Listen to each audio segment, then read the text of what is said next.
Saya kurang politisi, makanya saya kalah terus.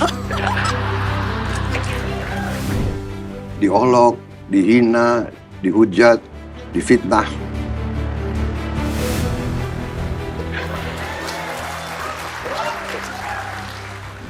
Apa kebaruan dari Prabowo? Apakah semuanya hanya akan melanjutkan, tapi akan ada hal-hal yang baru dari Prabowo Subianto? Bahwa isu HAM itu akan selalu jadi catatan Pak Prabowo dalam rekam jejak perjalanan karir dan militer Anda. Jadi Pak Prabowo merasa tidak perlu lagi menjelaskan apa latar belakang, apa konteks peristiwa ketika itu?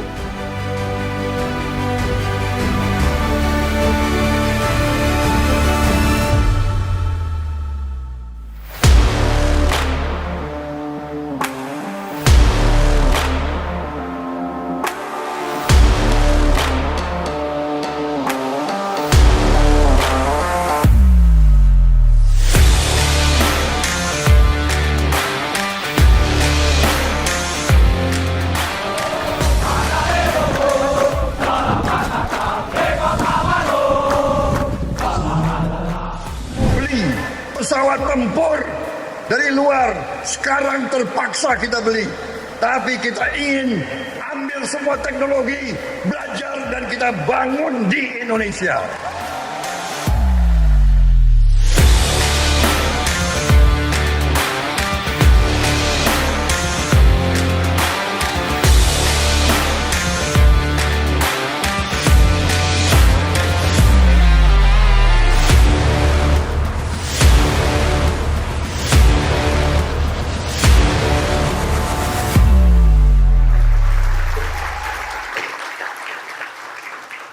Selamat malam, selamat datang di Mata Najwa. Saya Najwa Shihab, tuan rumah Mata Najwa. Ini adalah rangkaian Mata Najwa yang berbincang dengan para tokoh bangsa yang juga akan maju dalam kontestasi 2024. Dan kita memulainya dengan Menteri Pertahanan Republik Indonesia, Ketua Umum sekaligus Ketua Dewan Pembina Partai Gerindra, dan bakal calon Presiden 2024, Prabowo Subianto.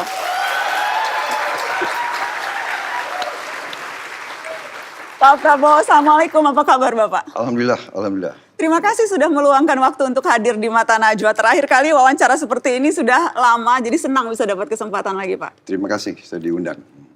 Pak Prabowo, benarkah kalau Bapak banyak berubah sekarang? Karena ada kesan dulu itu Prabowo Subianto meletup-letup. Tapi sekarang tampaknya jauh lebih kalem Pak. Saya kok merasa tidak terlalu berubah saya. Hanya dulu mungkin persepsinya, ya, persepsinya mungkin momen di mana media menangkap saya pada saat itu, saya sedang semangat begitu. Ya.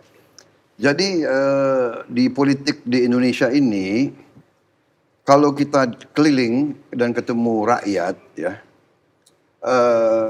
Kita bayangkan ya, rakyat datang dari jauh, dia kumpul, dia nunggu berjam-jam di panas terik matahari untuk menunggu tokoh yang dia ingin dengar pandangan-pandangannya.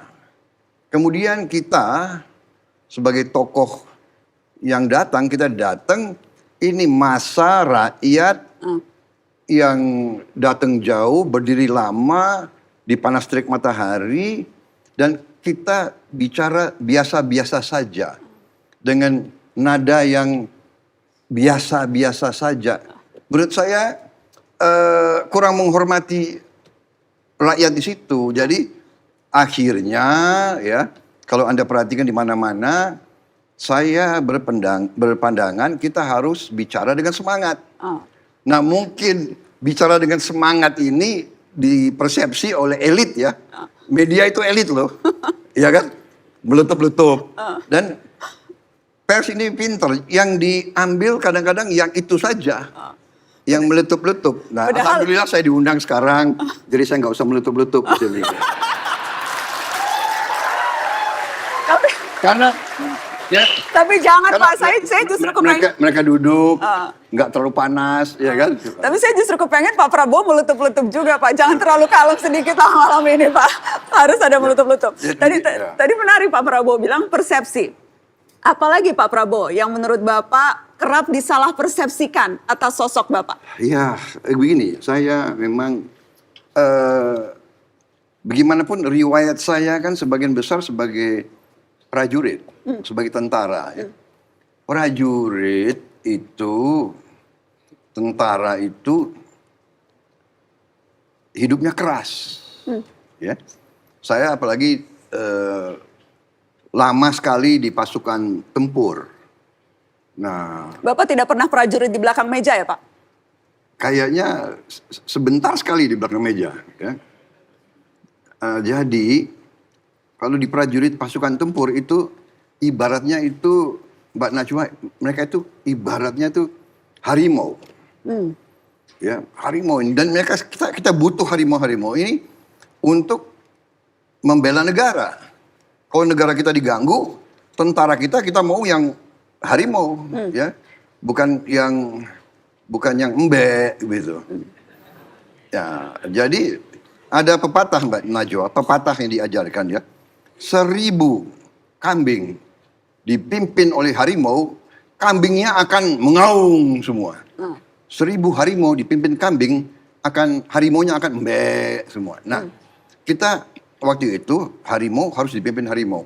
Jadi mungkin persepsinya Prabowo itu keras, ya Prabowo itu serem begitu kan? Kan saya nggak serem sekarang. Iya kan? Jadi itu masalahnya. Jadi kita harus. Jadi Prabowo yang asli itu sebetulnya nggak serem. Nggak serem. Iya. Lembut hati. Lembut. Kalem. Sangat lembut.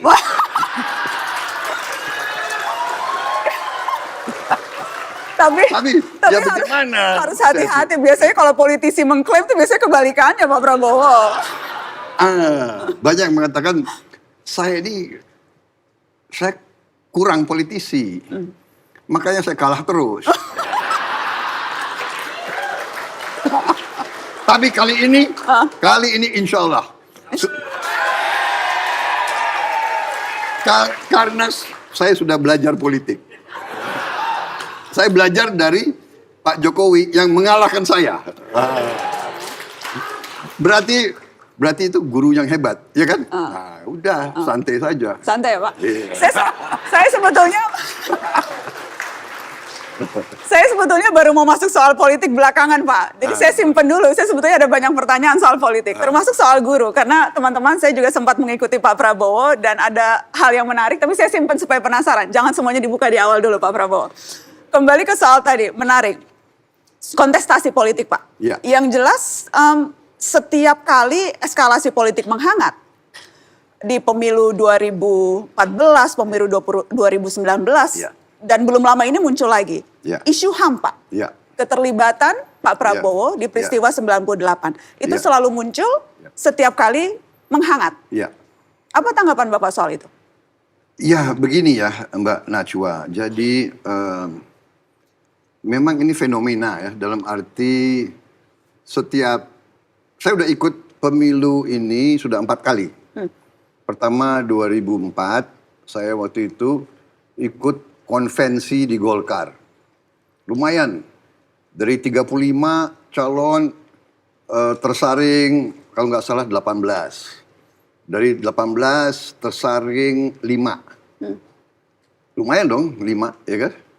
Habis itu saya kalau nggak salah nomor 4. Nomor 4 dari 5 atau nomor 5 dari 5. Itu 2004. Habis itu 2009. Saya maju sebagai wakil presiden. Calon wakil presidennya Ibu Megawati, ya, bersama PDIP. Baru 2014 saya maju sebagai presiden. Ya sudah 4 kali ikut pemilu. Dan memang tiap kali saya ikut, apalagi kalau angka polling saya agak bagus, ya mulai keluar HAM ini dan sebagainya. Ini saya kira dalam kehidupan politik di mana-mana itu biasa. Apalagi demokrasi liberal, lawan itu harus kita turunkan. popularitasnya harus kita istilahnya apa ya? Kalau bisa dijelek-jelekin terus supaya tidak bisa muncul. Nah, ini fenomena di banyak negara ya. Kita lihat di Amerika saja kan begitu. Di Amerika saja dicari-cari lah segala macam ya. Jadi saya anggap ya ini risiko. Saya sebagai prajurit, saya telah melaksanakan tugas saya dengan sebaik-baiknya, sesuai dengan sumpah saya. Saya pertaruhkan nyawa saya berkali-kali untuk Republik, untuk rakyat. Jadi saya tenang, saya tidak kemana-mana.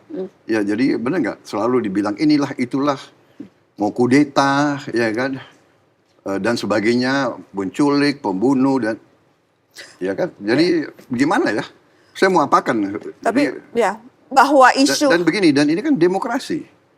Kalau rakyat percaya semua tudingan-tudingan itu, ya rakyat nggak usah pilih saya. Selesai kan?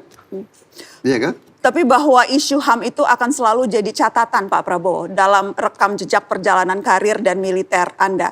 Jadi Pak Prabowo merasa tidak perlu lagi menjelaskan apa latar belakang, apa konteks peristiwa ketika itu? Saya kira kan sudah 4 kali saya jelaskan, sudah ada semua di rekod public domain. Iya kan?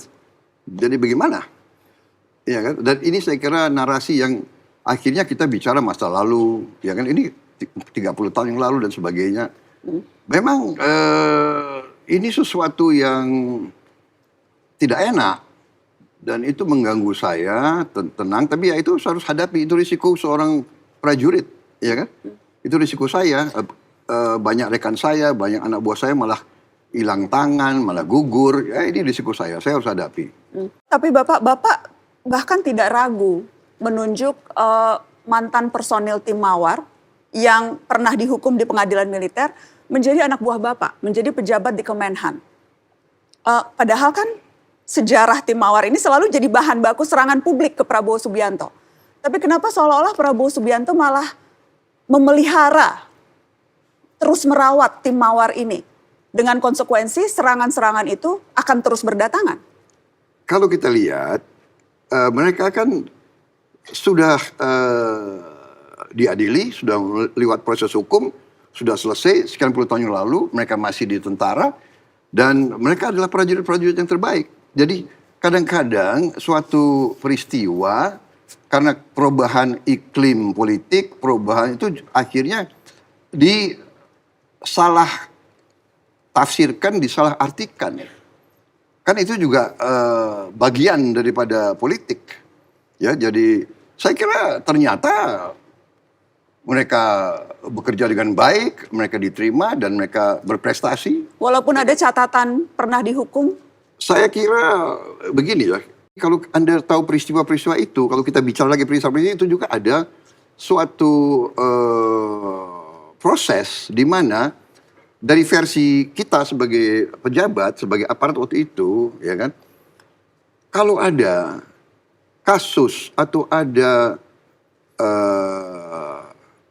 suatu komplotan, kita harus mencegah itu kan. Nah kalau kita mencegah itu dengan kita menahan orang, kemudian pemerintah berubah, itu kan berubah. Tapi bahwa niatnya itu adalah untuk mengamankan rakyat, untuk mengamankan bangsa. Saya kira itu, dan ini sudah berkali-kali dijelaskan. Ya. Pak, saya ingat Pak, ketika kita berbincang di ruang kerja Bapak, di Kementerian Pertahanan. Dan Bapak sempat menunjukkan ke saya meja di ruangan Bapak. Bapak bilang, di ruangan ini saya diberhentikan sebagai prajurit, tapi di ruangan ini pula saya sekarang melakukan tugas sebagai Menteri Pertahanan.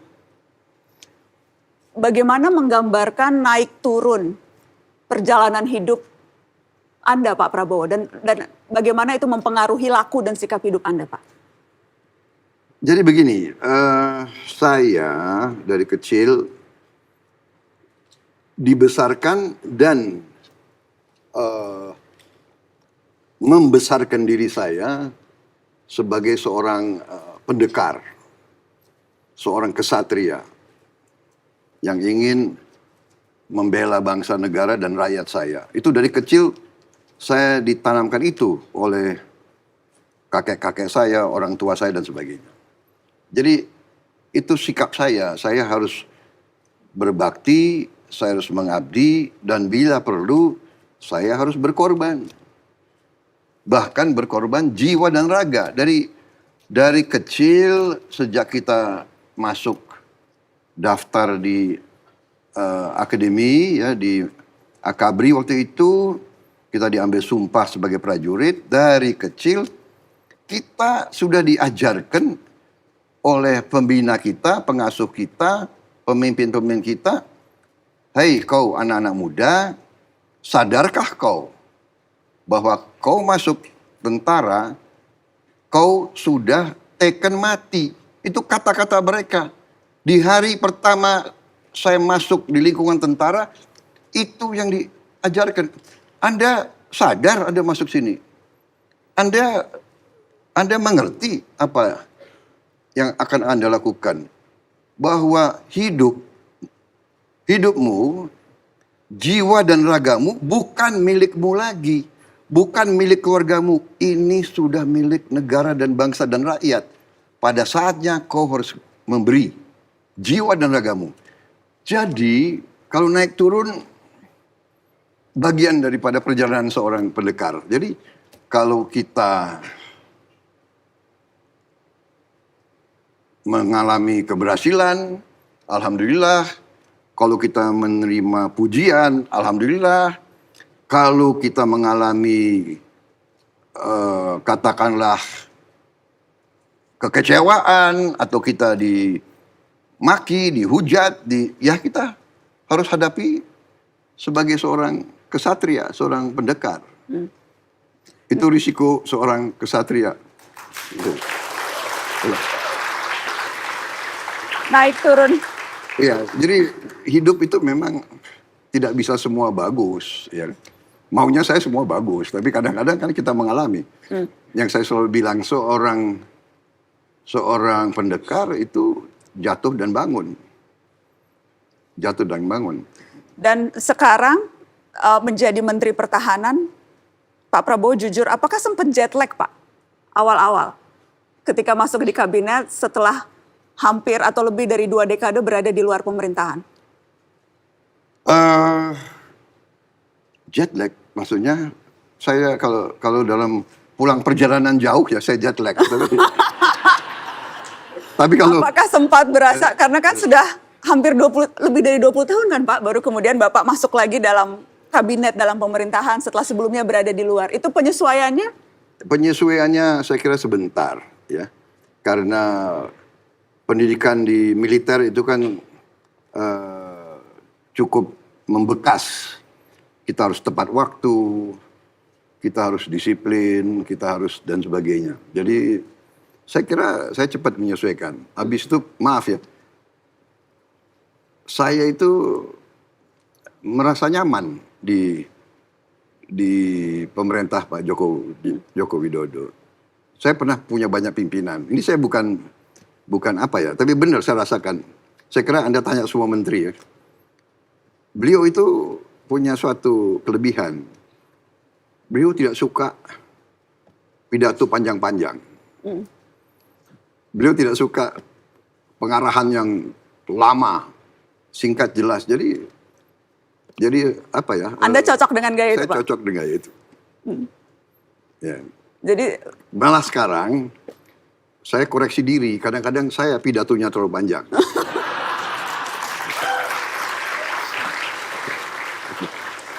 Pak, tapi apalagi dikasih kopi ini.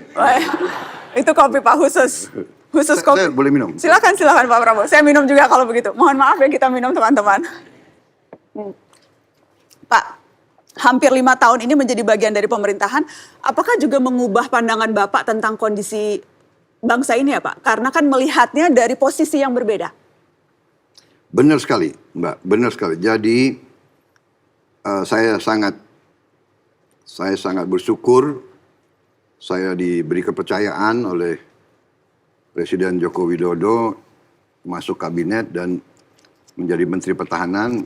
Akhirnya saya hadir di sidang-sidang kabinet yang membahas sering tidak hanya sektor pertahanan. Jadi saya bisa ikuti perkembangan ekonomi, perkembangan pertanian, perkembangan di sektor lain. Itu satu. Kedua, saya masuk di Kementerian Pertahanan, saya melihat birokrasi kita, ya, budaya-budaya yang masih belum begitu baik. Itu koreksi diri kita sebagai bangsa. Jadi saya banyak belajar, terus terang aja. Saya banyak belajar. Menemukan situasi itu apakah mengkonfirmasi apa yang selama ini Pak Prabowo lihat sebagai masalah atau problem di negeri ini, atau mengubah pikiran Pak justru? Saya kira mengkonfirmasi, ya, dan membuat saya lebih realistis, tapi juga lebih optimistis. Lebih realistis Pak, maksudnya? Dalam arti begini, kita bicara ya dari dulu, kita merasakan, rakyat merasakan masalah umpamanya masalah korupsi, ya, masalah kebocoran dan tidak efisien, ya kan. Saya dan itu jadi masalah. Presiden sendiri berkali-kali, ya kan, membahas ini dan menegur, dan Anda lihat sendiri berapa pejabat yang beliau serahkan ke proses hukum, ya. Tidak ada upaya untuk melindungi mereka-mereka yang bersalah. Tapi begini, akhirnya saya sadar akar masalahnya adalah bahwa gaji pejabat-pejabat kita, gaji pegawai negeri terlalu kecil.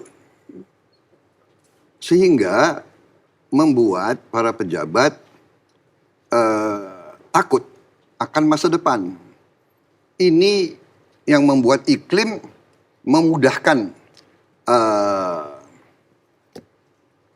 kebocoran dan sebagainya. Tapi tidak semua Pak. Kejadian di Kementerian Keuangan, di pajak, remunerasinya sudah sedemikian tinggi, tapi nyolong juga Pak Prabowo. Jadi begini, jadi kalau, ya, ini saya bicara tentunya average, rata-rata, ya. Kementerian Keuangan oke, tapi rata-rata seperti itu yang saya lihat. Jadi kalau Kementerian Keuangan, ya begini, kalau negara sudah beri remunerasi yang bagus, sudah beri penghasilan yang cukup baik, masih lakukan hal-hal seperti itu, ini memang sudah harus dihukum yang sangat keras menurut saya. Pak Prabowo, saya ingin bahas portofolio Bapak. Bapak mengemban tugas sebagai Menteri Pertahanan, Pak. Hampir 5 tahun ini, Pak. Belum. 4 tahunan. Hampir 4 tahun. Hampir 4 tahun. Nanti Oktober ini 4 tahun. Oktober ini 4 tahun. Apa sejauh ini tantangan terbesar yang Anda rasakan Pak Prabowo selama mengemban amanah ini? Jadi tantangan terbesar yang saya lihat ya adalah mindset elit kita.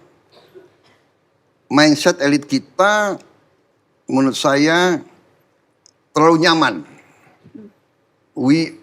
Kita terlalu lama berada dalam comfort zone, ya.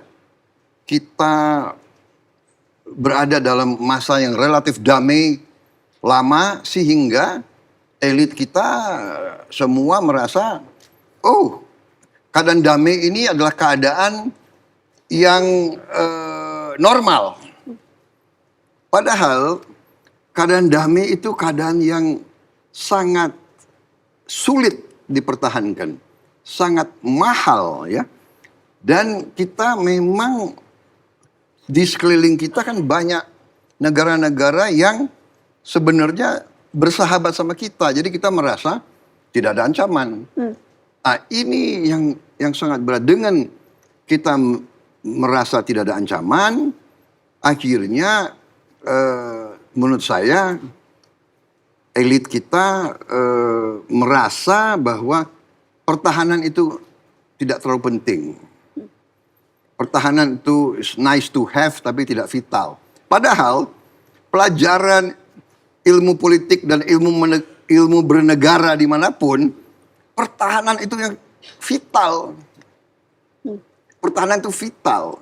Kita bisa aman, bisa makmur karena kita bisa mempertahankan negara kita, ya, teritori kita, wilayah kita. Kenapa kita pertahankan wilayah kita di darat dan di laut? Karena di wilayah kita itu banyak kekayaan,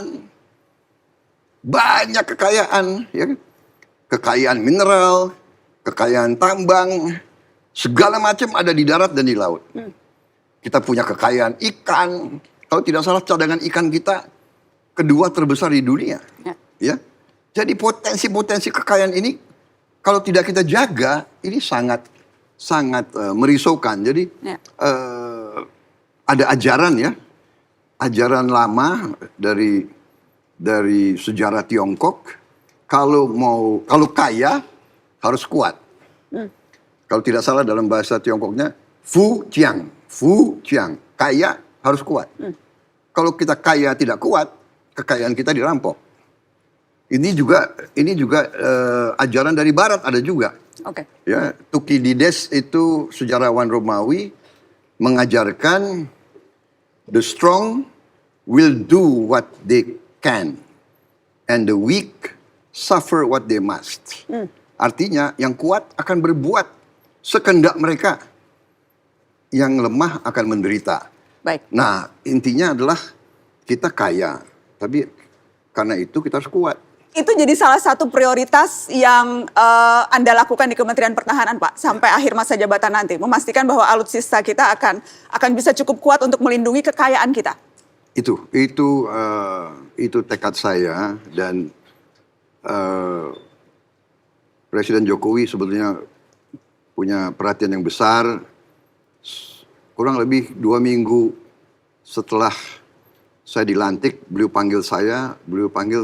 sampaikan begini, Menhan, saya minta rencana jangka panjang. Tolong buatkan saya rencana utuh 25 tahun.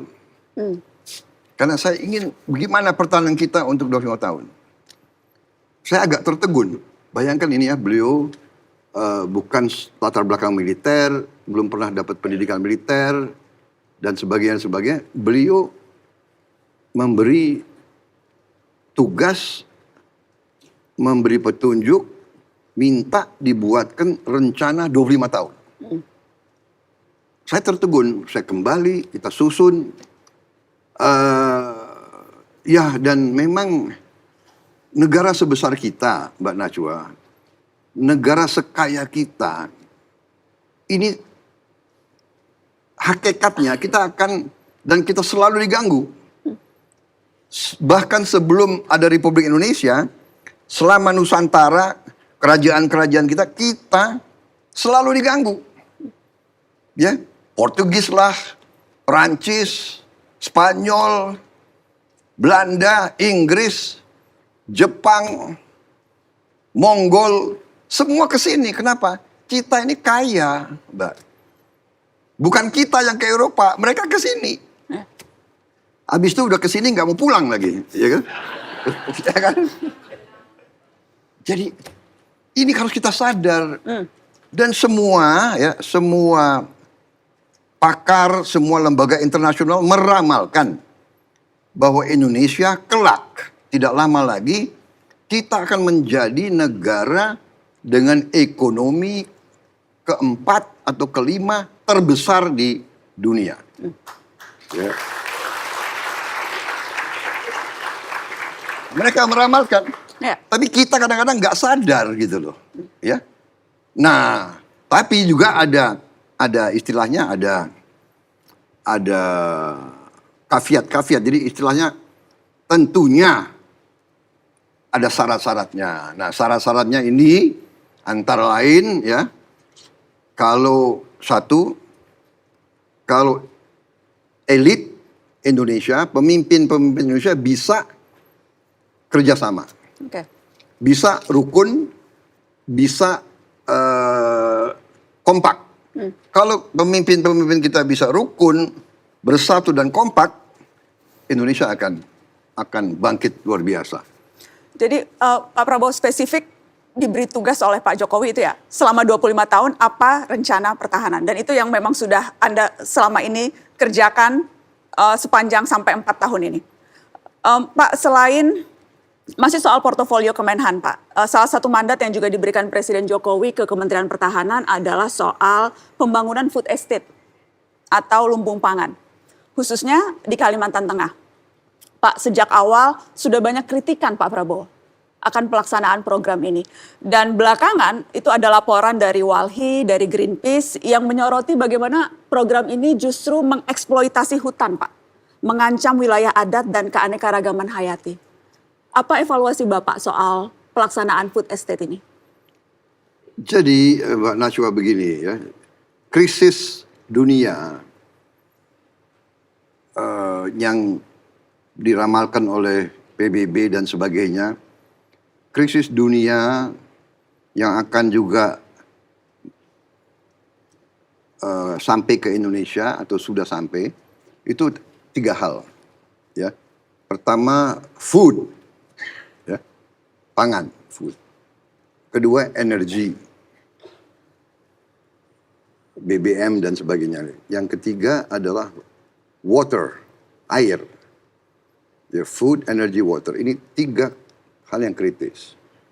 Jadi waktu itu setelah kita analisa, ini 4 tahun yang lalu, kita melihat bahwa untuk mengamankan Indonesia dari krisis ini, kita harus amankan pangan dan energi. Dan salah satu jalan keluar yang mutlak adalah food estate. Ya. Nah, Mbak Najwa, memang selalu ada nanti mempersoalkan lingkungan hidup dan sebagainya dan sebagainya. Yang ini penting, kita juga harus menjaga kelestarian alam dan lingkungan hidup. Sangat penting. Tetapi, Mbak Najwa, di Indonesia ini kalau tidak salah angka terakhir yang saya ingat sudah lebih dari 80 juta hektar hutan yang sudah rusak. Ya. Jadi ini gagasan kita waktu itu, ini kita usulkan, sarankan untuk jadi produktif. Untuk menghasilkan pangan dan energi. Kita bisa dapat energi dari tanaman. Ya, biofuel dan sebagainya. Kemudian juga kalau tidak ya toh juga banyak konsesi-konsesi hutan dikasih ke perusahaan-perusahaan swasta untuk kepentingan komersial. Nah, pendekatan kita adalah ini untuk kepentingan ketahanan pangan dan energi, mengamankan kepentingan rakyat. Tapi bahwa dalam pelaksanaannya justru memicu deforestasi, justru kemudian banjir, bagaimana kemudian hak-hak warga adat atas tanahnya kemudian juga tercederai. Ada banyak problem yang justru muncul, Pak Prabowo. Benar, itu bisa dipersoalkan, tapi itu juga ada prosedurnya, ada prosesnya. Dalam pendekatan itu kita selalu mengikuti pengarahan dan petunjuk gubernur setempat, bupati setempat, camat setempat, kepala-kepala suku dan kepala-kepala desa setempat. Ini kita ikuti. Iya kan? Jadi memang sekali lagi ya, Indonesia ini setiap ada inisiatif, sering itu ada perlawanan, ya ada penghujatan. Ini salah satu yang harus kita waspadai. Dan yang kita harus waspadai juga adalah niat yang kurang baik dari kekuatan-kekuatan di luar Indonesia.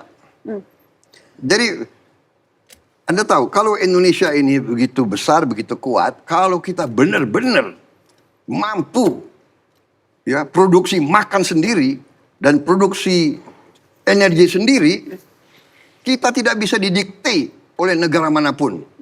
Jadi selalu kalau ada usaha swasembada pangan, food estate, mau mandiri di bidang energi, rame. Ini, tapi memang betul ini harus kita waspada. Tapi evaluasi dari Kementerian Pertahanan kan memang ya ada problem, Pak.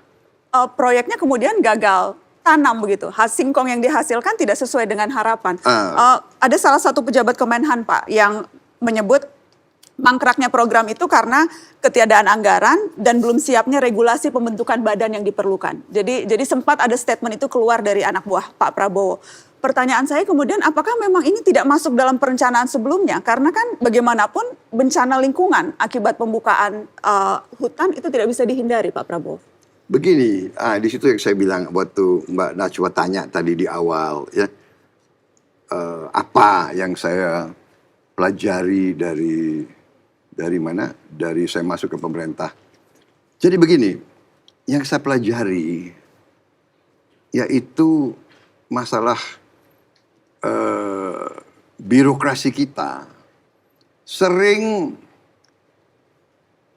menurut saya kurang disiplin. Jadi presiden sebagai pemegang mandat, chief executive sudah kasih petunjuk. Ya kan? Laksanakan. Food estate. Menteri Pertahanan laksanakan. Siap, saya laksanakan. Tapi kan kemudian saya harus ke kementerian-kementerian lain. Anda paham? Ya. Satu, perizinan ini, perizinan itu. Ya, saya ini begini, saya ini orang yang loyal. Saya tidak mungkin akan mengeluh tentang dan sebagainya. Jadi saya kembali kepada what is possible. Dan juga saya yakin ya. Menurut Bapak program ini masih perlu dan layak diteruskan walaupun melihat berbagai konsekuensi yang kita temukan di daerah Kalimantan Tengah spesifiknya Pak? Begini Pak, begini Bu. Setiap proyek pembangunan pasti ada konsekuensinya. Yang jadi korban rakyat Pak. Harus kita mitigasi. Harus kita lindungi rakyat. Tapi jangan ada masalah, ada konsekuensi, jadi jangan berbuat. Jadi saya mau tanya Mbak Najwa, what is the alternative? Apa alternatifnya? Import pangan dari luar. Tergantung sama luar. Iya, kalau ada negara yang mau jual. Kalau perang Ukraina, banyak negara nggak mau ekspor. Bagaimana kalau kita tidak punya sumber sendiri? Jadi kita harus lindungi, dan saya kira itu dibesar-besarkan ya. Kita harus lindungi semua kepentingan rakyat. Tapi kita tidak ada jalan lain Mbak Najwa. Kita harus bisa punya produksi pangan kita sendiri. Kita tidak boleh tergantung bangsa lain. Karena kita mau merdeka. Bagaimana negara merdeka kalau dia tidak bisa memberi makan ke rakyatnya? Kita mau import terus. Dan sekarang ini tantangannya. Pak, saya mau masuk soal politik. Soal politik dan kami sudah mengumpulkan cuplikan Prabowo Subianto dari masa ke masa Pak. Dari mulai tahun 2004 ketika Bapak di konvensi Partai Golkar sampai yang terbaru. Kita lihat videonya yang ini.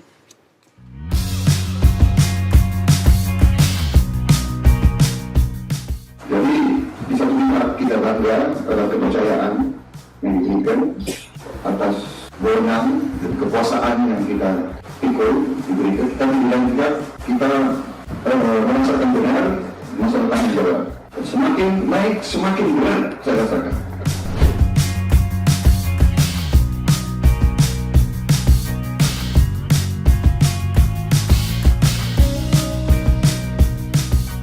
Saudara-saudara, secara ringkas, program saya untuk membawa Indonesia keluar daripada keterpurukan, untuk kembali menempati tempat yang terhormat, sebagaimana selayaknya ditempati oleh bangsa yang besar seperti Indonesia.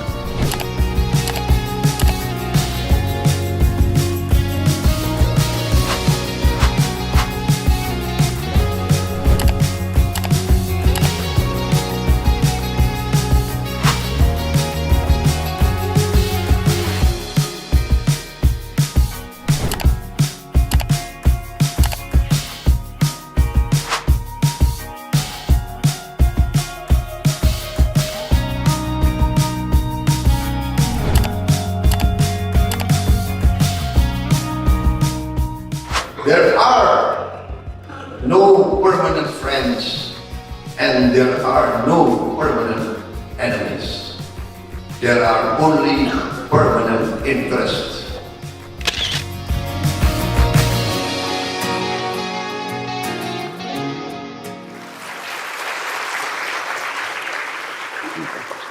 Jadi saya sekarang mau bertanya Pak Prabowo selaku ketua partai, salah satu partai terbesar di negeri ini, Partai Gerindra.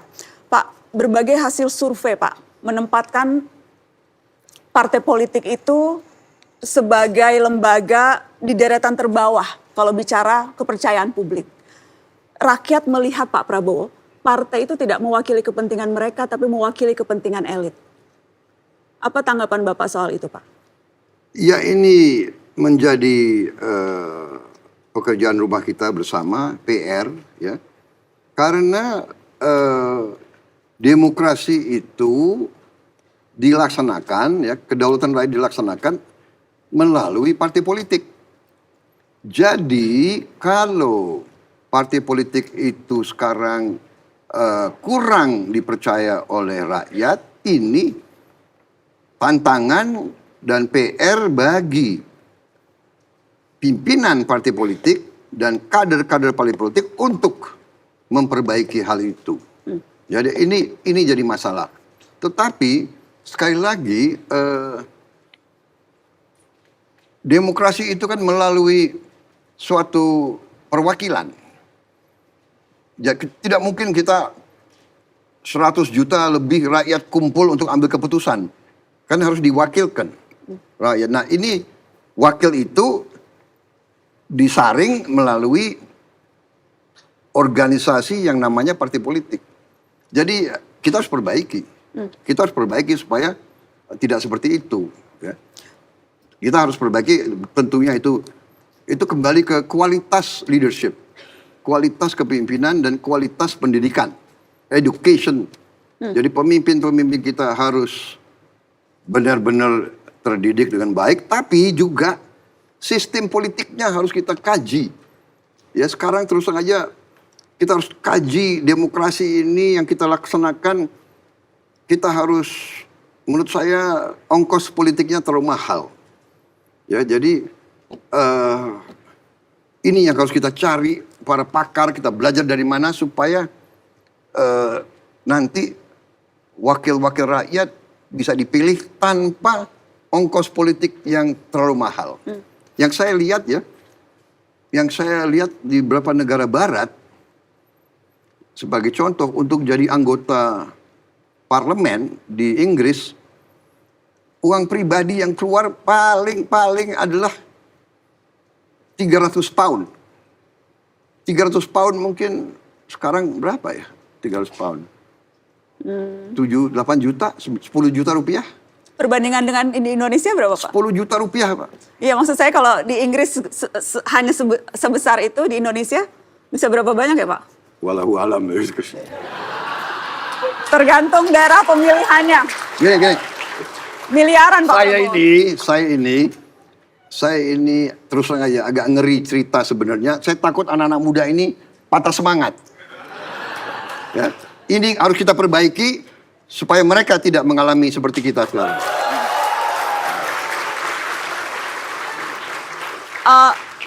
Rasanya tidak patah semangat, tapi mereka akan realistis melihat bahwa memang seperti yang tadi Pak Prabowo katakan, biaya politik mahal, itu juga yang membuat banyak yang berusaha balik modal Pak, dengan melakukan korupsi.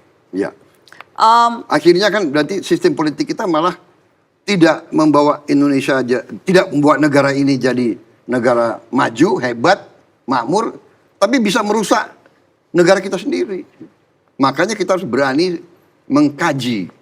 Ini nanti harus ada semua pimpinan dari semua stakeholder ya, partai politik, organisasi-organisasi kemasyarakatan, tokoh-tokoh agama, tokoh intelektual, semua harus duduk mengkaji dan bagaimana apa yang kita ingin perbaiki. Pak. Sebagaimana dulu bapak-bapak kita merancang kemerdekaan. Ya. Kan dulu ada BPUPKI kan. Ya. Ini kita perlu semacam itu untuk mengkaji. Ini pikiran saya ya. Menarik tadi, Bisa dilaksanakan mungkin juga belum bisa, saya tidak tahu. menarik tadi Pak Prabowo katakan bahwa ini sebetulnya kegagalan kaderisasi partai politik juga. Karena kalau misalnya kita bicara korupsi Pak, kita berkaca di kabinet saat ini. 3 menteri masuk bui Pak. Salah satunya kader partai Bapak, Gerindra. Jadi ya, partai politik gagal melahirkan elit-elit yang bersih. Saya kira begini ya, Anda mengatakan 3, tapi ada sekian puluh lagi yang berbuat baik kan. Jadi nation building, ya, pembangunan suatu bangsa melalui tadi proses naik turun, proses jatuh bangun dan sebagainya. Kaderisasi, ada kaderisasi yang berhasil, ada kaderisasi yang gagal. Kita sekolah saja, kan tidak semua lulus dengan summa cum laude. Ada yang lulus dengan hanya rata-rata, ada bahkan yang ya kan, yang tidak lulus dan sebagainya. Tapi kalau yang tidak lulus atau katakanlah ada yang melanggar, ya kan, katakanlah ada yang plagiat atau ada yang nyontek dan sebagainya, tidak berarti pendidikan itu harus ditutup. Kan begitu. Ya. Sistemnya kita perbaiki, kaderisasinya diperbaiki, seleksinya diperbaiki, ya. Jadi ya namanya manusia, ya kan? Soal partai politik Pak.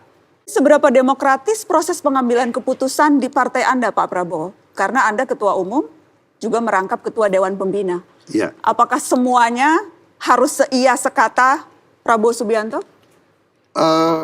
Begini, di kita ya memang ada mekanisme ya bahwa setiap berkala ada kongres. Nah, kongres itu pengambil keputusan tertinggi di partai.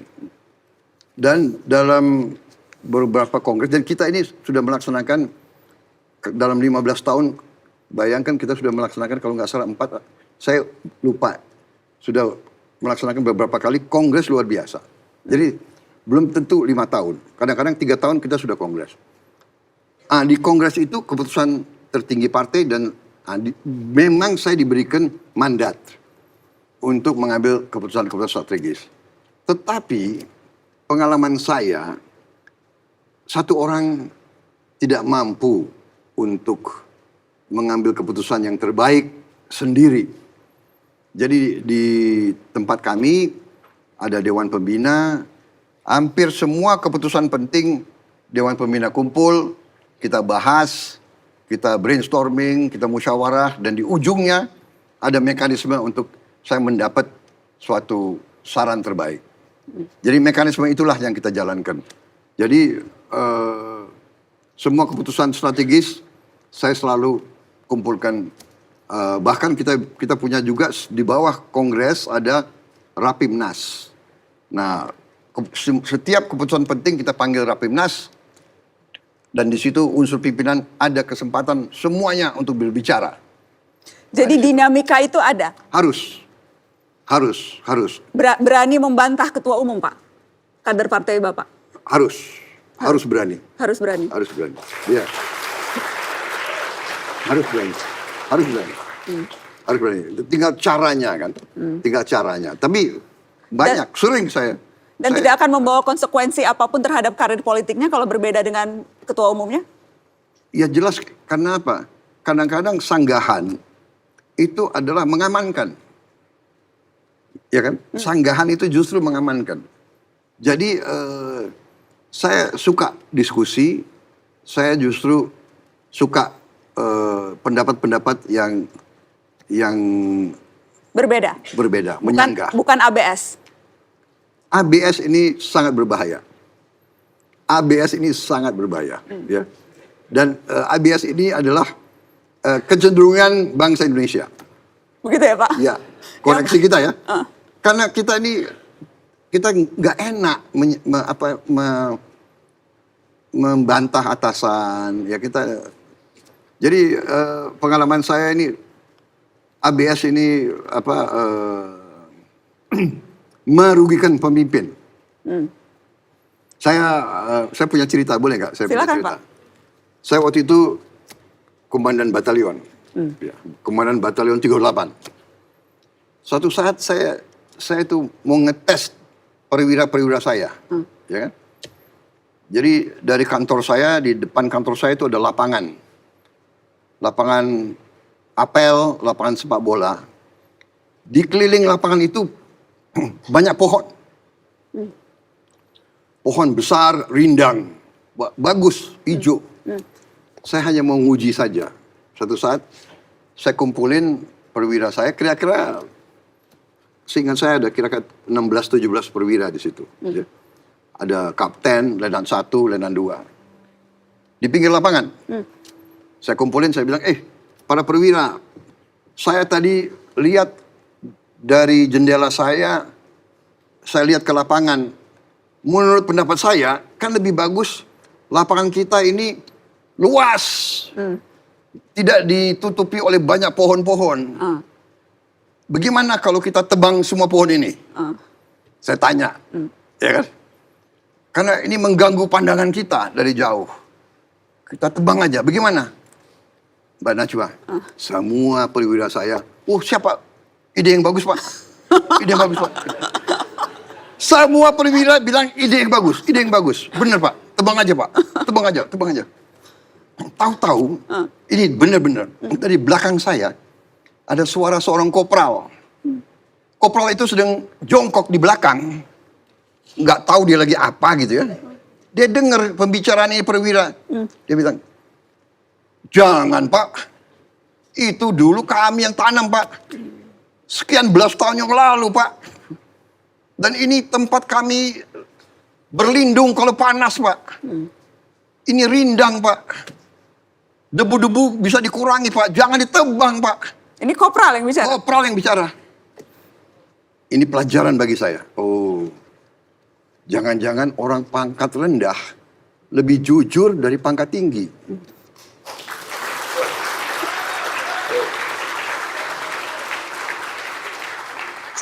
Di belakang saya nggak menduga. Jangan Pak, dia berani itu. Kopral, mungkin kopral dia nggak nanya pangkat kan. Jadi dia nothing to lose, saudara. Ya kan? Kalau perwira ini dia berharap masuk sekolah ini, sekolah itu. Kalau gue bantah komandan, jangan-jangan gue nggak sekolah, kan kira-kira gitu. Padahal saya tuh mau tahu siapa yang jujur, siapa itu. Lucu-lucu, tapi itu that's true, that is true. Kejadian. Jadi kadang-kadang orang pangkat rendah lebih jujur. Itu pengalaman saya. Jangan Pak. Dan mereka berani kadang-kadang. Ya, berani. Benar. Pak Prabowo, saya mau masuk soal Copras-Capres ya Pak. Boleh diminum kopinya dulu Pak Prabowo. Kita bicara Copras-Capres. Asal jangan tanya Wapres. Ya, padahal itu udah mau ditanya. Bapak jangan ngelarang-larang tanya dong Pak. Tapi saya mau tanya gini. Gue aja belum tahu gimana. Bapak Prabowo 1 kali maju cawapres, 2 kali capres, dan sekarang bakal capres. Kenapa Anda masih mau jadi presiden Pak Prabowo? Saya kira begini ya. Karena tadi saya ceritakan ya dari kecil, saya dibesarkan sebagai pendekar, ksatria, pejuang, ingin berbakti kepada negara dan bangsa. Jadi sekarang saya merasa Tuhan sudah memberi kepada saya banyak kebaikan, kelebihan. Saya diberi kesempatan untuk memahami persoalan bangsa, persoalan negara. Jadi saya merasa terpanggil. Saya harus menyediakan diri, saya harus menawarkan diri untuk saya bisa berbuat, mengabdi, memberi sumbangsi saya yang terbaik kepada bangsa dan negara saya. Saya kira itu. Pak Prabowo ketika berkali-kali maju itu dijadikan olok-olokan oleh lawan politik Anda. Disebut Prabowo Subianto itu terlalu ambisius, berkali-kali kalah, tapi nekat maju terus. Anda terganggu tidak dengan itu, Pak? Enggak.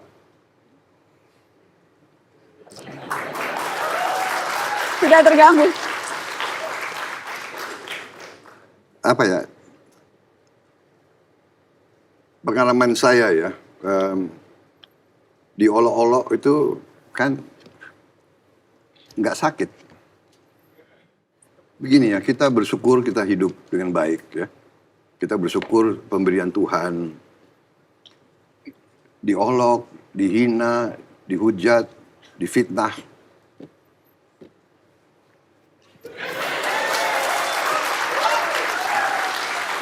Ya, saya benar-benar, saya itu bukan, kadang-kadang kita, ya istilahnya siapa sih yang suka diolok, siapa, tapi sudahlah, itu benar nggak? Ada hal-hal lebih penting di dunia ini, di hidup ini, ya. Rakyat kita banyak menderita lebih daripada sekedar saya disakiti, saya Jadi, saya ingin berpikir, sisa hidup saya ingin berbuat yang baik, itu saja. Ya, jadi orang mau hina, mau olok-olok, ya monggo silakan. Benar nggak? Saya tidak mau jawab, saya tidak mau layani, dan saya tidak mau balas. Biar aja. Benar nggak? Tapi bahwa olokannya itu berkali-kali maju, tapi tetap ngotot terus, itu adakah penjelasan dari kenapa Anda tetap terus mencoba, walaupun kalah berkali-kali? Jadi orang yang seperti itu tidak paham artinya seorang pendekar.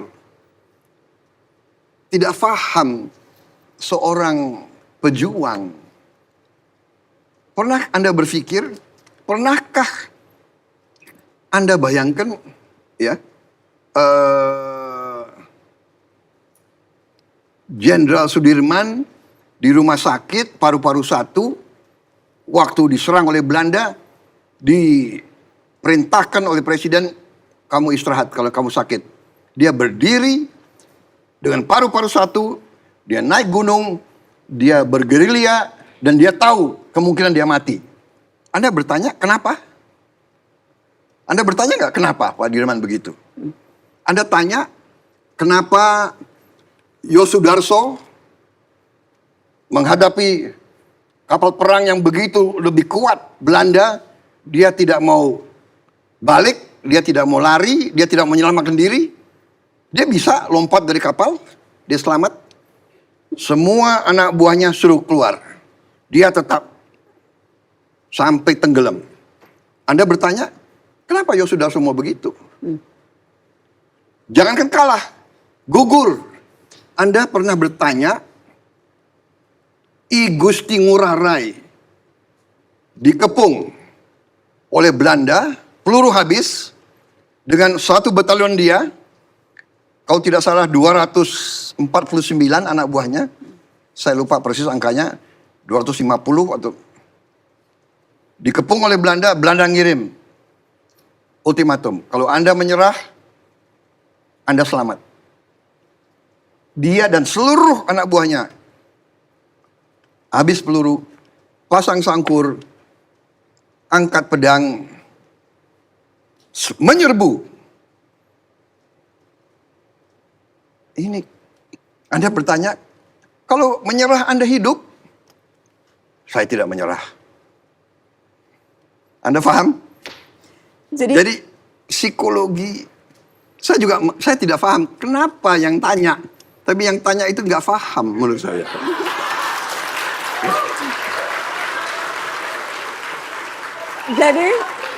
Jadi artinya Anda akan terus mencoba sampai berhasil, Pak. Sampai jadi presiden, akan terus mencoba. Saya selalu, selama saya punya kekuatan, saya selalu akan menyediakan diri. Saya akan mempersembahkan diri kepada bangsa dan rakyat saya. Silakan. Kalau Anda perlu saya siap. Tapi kalau Anda tidak perlu saya, tidak ada masalah.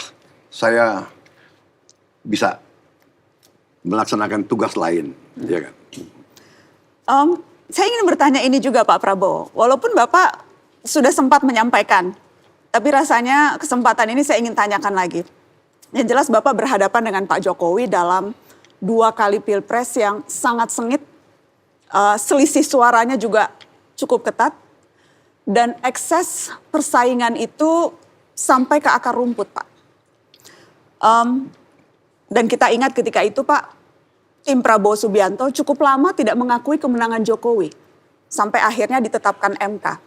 Itu sempat memicu demonstrasi besar yang juga menewaskan banyak orang, Pak. Pasca pengumuman kemenangan Jokowi di 2019. Tapi ketika ditawari posisi menteri, Anda bergabung dengan kabinet. Mengapa, Bapak Prabowo? Jadi kalau Anda ikuti perkembangan itu, justru saya yang minta pendukung saya pulang. Hentikan demonstrasi. Ya. Jadi bukannya kita tidak mengakui, tapi kita mengikuti proses konstitusional. Kita berjuang sampai titik terakhir yang diizinkan oleh konstitusi kita. Yaitu proses MK. Tapi begitu proses selesai, kita patuh. Ya, jadi itu masalahnya, dan pada saat ada tawaran rekonsiliasi, saya berpikir dan saya menilai insting saya bahwa rekonsiliasi itu jalan yang terbaik. Makanya saya putuskan ya, rekonsiliasi. Nah, perkara masuk dan keluar dari kabinet, jadi waktu itu niat saya untuk saya sendiri tidak masuk kabinet. Saya akan memberi nama-nama untuk kabinet. Beberapa nama saya berikan, akhirnya diterima 2 nama. Ya. Dan dalam proses itu saya mengatakan saya tidak mau masuk. Saya di luar saja, tapi terus ada tawaran-tawaran dan akhirnya berhasil saya diyakinkan untuk masuk. Dan waktu saya masuk, tadinya saya terus terang saja saya mintanya jadi ketua Dewan Pertimbangan Presiden. Tadinya kan saya berpikir, ya kan, saya kan istilahnya rivalnya Pak Jokowi, ya kan. Kalau saya one team press, ya kan. Intinya juga mungkin bisa lebih longgar aktivitas dan sebagainya. Terus menerus, tapi akhirnya saya masuk kabinet dan saya bilang kalau saya masuk kabinet, bidang yang saya kuasai adalah pertahanan. Nah, itu akhirnya saya jadi Menteri Pertahanan. Dan saya kira ini sesuatu yang sangat istilahnya sangat positif. Ya. Saya bisa berbakti sesuai dengan janji-janji politik saya. Karena dalam janji politik saya, kalau tidak salah waktu itu, ya kan kalau tidak salah ada 5 hal ya. Pertama memang swasembada pangan, kemudian swasembada energi, kemudian masalah ekonomi kerakyatan, kemudian membersihkan institusi-institusi pemerintahan, dan pertahanan yang kuat. Jadi waktu itu saya merasa ini bagian dari janji politik saya kepada rakyat. Tidak sebagai presiden, tapi sebagai Menteri Pertahanan pun saya bisa bekerja untuk rakyat. Dan motivasi utamanya rekonsiliasi? Ya, saya kira itu sesuatu yang luar biasa. Ya. Itu sikap negarawan dari Pak Jokowi luar biasa. Dan itulah yang sekarang jadi panutan banyak negara. Kita jadi contoh banyak negara. Benar-benar, saya keliling kemana-mana, mereka selalu tanya, kok bisa Anda Dan banyak negara melihat kita. Anda bisa bayangkan sekarang saja, as we speak now, di Sudan, perang saudara. Perang saudara antara dua jenderal. Padahal Sudan ini negara yang sangat kaya. Dia punya minyak, punya gas, punya emas. Ya. Perang di ibu kotanya. Ribuan rakyat, 2,5 juta rakyat kehilangan rumah. 2,5 juta pengungsi. Gak tahu nasib mereka. Jadi kita ini jadi panutan, Mbak Najwa. Saya ini baru dari Paris ya. Saya itu sampai, saya nggak enak. Banyak negara minta ketemu. Ya. Bahkan beberapa kepala negara, menteri pertahanan dari negara Afrika minta ketemu. Mereka minta apa? Minta kesempatan mengirim. Boleh nggak kita kirim perwira-perwira kita, bintara-bintara kita ke Indonesia untuk dilatih? Bisa nggak Indonesia kirim tim pelatih untuk membantu tentara kita? Begitu kagum mereka sama Indonesia. Mereka undang Pak Jokowi, mereka undang saya, undang menteri-menteri untuk datang ke negara. Democratic Republic of Congo, ya Central African Republic, ini apa artinya apa ya?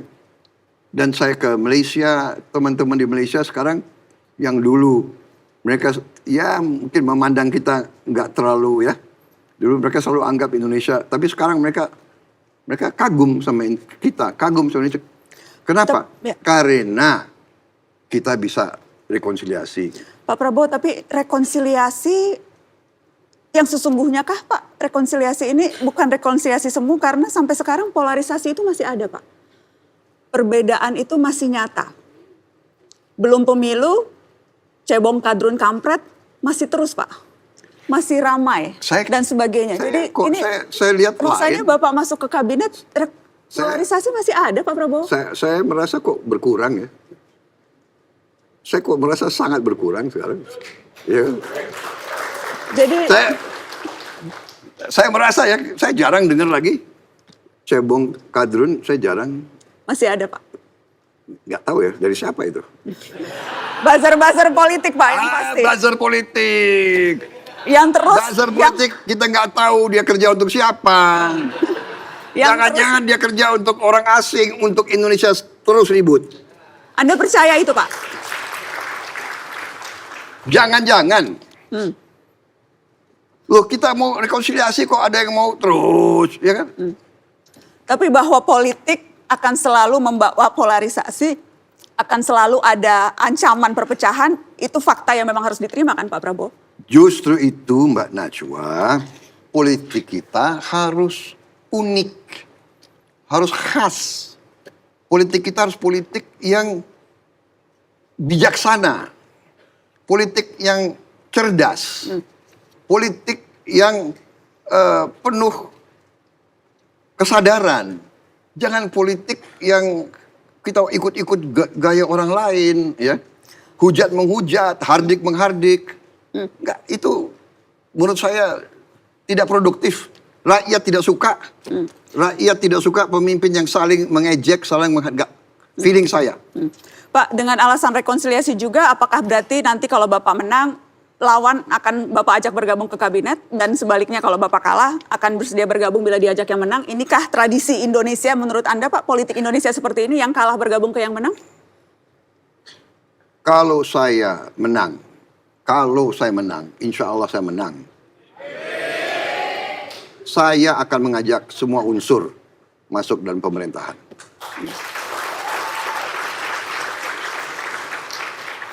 Tapi saya tidak tahu mereka mau ngajak kita atau tidak. Tapi itu hak mereka. Tapi kalau diajak, kalau diajak lagi? Kalau diajak, kita harus memberi kader-kader kita terbaik. Kita harus bersatu untuk membangun negeri ini. Itu keyakinan saya, Mbak Najwa. Itu keyakinan saya. Lawan politik jangan kita bikin terlalu dianggap lawan. Anggaplah itu kontestan pesaing. Kita harus ingat waktu kita di sekolah, kalau ada pertandingan, ya kan? Itu kan kita ingin menang.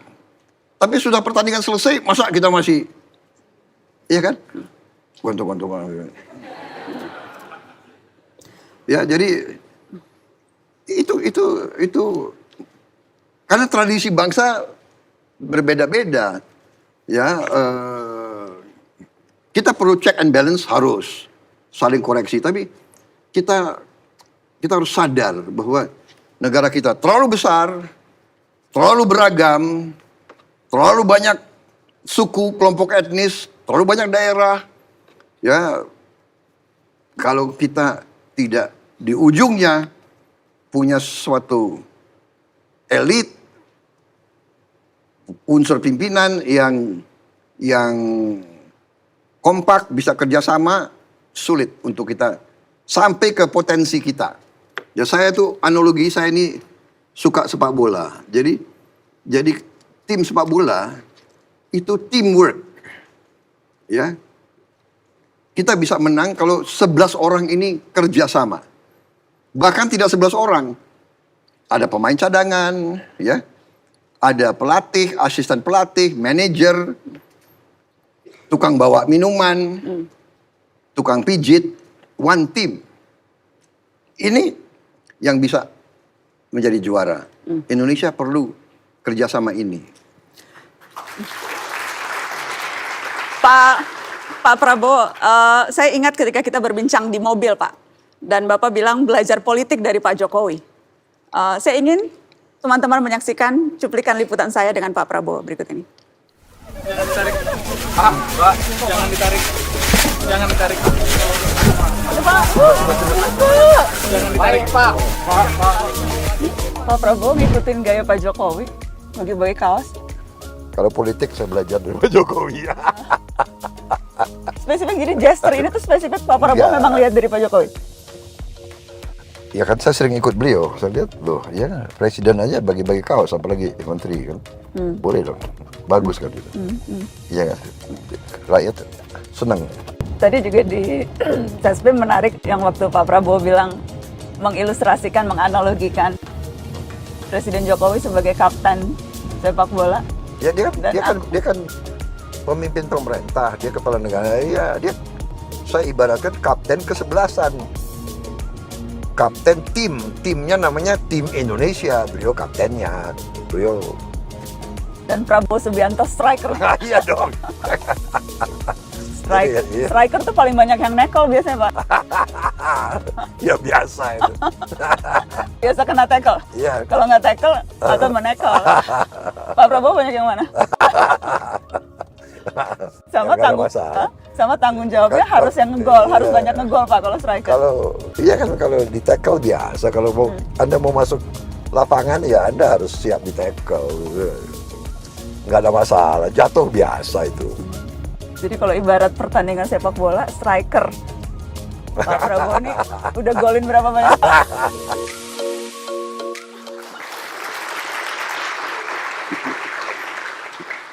Belajar politik dari Presiden Jokowi. Bagaimana sih menggambarkan relasi Bapak dengan Presiden Jokowi saat ini, Pak? Jadi ya Mbak Najwa, ini ya hubungan antara manusia itu ada yang disebut oleh ahli psikologi atau ahli atau ilmuwan, itu ada suatu chemistry. Ada orang cocok dan ada orang nggak cocok. Anda paham ya? Ya. Jadi saya walaupun lawan dengan Pak Jokowi dari dulu ya tapi kalau kita ketemu ya kita ada chemistry, kita cocok gitu loh. Ya gimana ya? Jadi itu nggak bisa dibuat-buat kalau menurut saya ya. Ya gitu aja. Ada orang yang kadang-kadang umpamanya sama-sama dari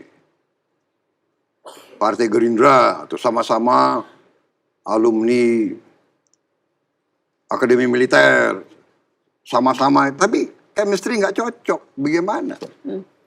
Iya kan? Padahal ini banyak persamaan, nggak cocok. Saya kan jauh. Saya keturunan Banyumas, beliau Solo, ya kan? Tapi kok cocok, ya gimana? Chemistry tadi itu. Chemistry tadi. Pak, dalam beberapa kesempatan kan Presiden Jokowi menyebut nama Prabowo Subianto sebagai sosok yang cocok untuk menjadi presiden selanjutnya. Ini disampaikan secara eksplisit maupun secara implisit. Seberapa penting sesungguhnya dukungan Presiden Jokowi untuk Anda, Pak Prabowo? Begini ya, jadi tentunya ya dalam perjuangan politik, dukungan dari siapapun sangat penting. Apalagi dukungan dari atau katakanlah semacam goodwill, semacam sikap positif, ya. Kalau dukungan saya kira para pemimpin negara, pemimpin bangsa itu tidak bisa terlalu eksplisit memihak A, B atau C. Tapi minimal kalau ada sikap positif, tentunya ini sangat besar pengaruh. Apalagi kalau yang memberi sikap positif itu adalah orang yang cukup berhasil. Yang ya bagaimanapun beliau berhasil kan sekarang. Jadi waktu saya masuk ke kabinet awal-awal baru berapa bulan, saya juga sampaikan ke beliau, Pak, saya sudah ikut Bapak nakoda, ya kalau Bapak tenggelam, saya ikut tenggelam. Tapi kalau Bapak berhasil, ya saya ikut berhasil. Dan konteksnya ini berdampak positif yang tadi Anda katakan, Pak Prabowo, itu dalam konteks elektabilitas. Dan itu juga sesuatu yang penting tentunya sebagai seorang yang akan berkontestasi. Saya kira ya rakyat kita, saya kira sudah cukup matang. Jangan underestimate rakyat kita. Tadi saya kasih contoh ya. Seorang pangkat rendah kopral, dia lebih jujur dan lebih bijak ya daripada orang pangkat tinggi. Itu contoh kecil. Masalah lingkungan hidup. Masalah pentingnya pohon. Ya. Tapi itu kritis itu. Bayangkan. Jadi jangan pernah underestimate kearifan dan kepintaran rakyat kita. Kalau saya. Jadi ya kita serahkan kepada rakyat. Ya. Pak, saya mau ada video yang menggambarkan soal itu. Kita mau lihat dulu cuplikan video berikut ini. Saya ini 2 kali wali kota di Solo menang, kemudian ditarik ke Jakarta, gubernur sekali menang, kemudian 2 kali di pemilu presiden juga menang. Mohon maaf Pak Prabowo.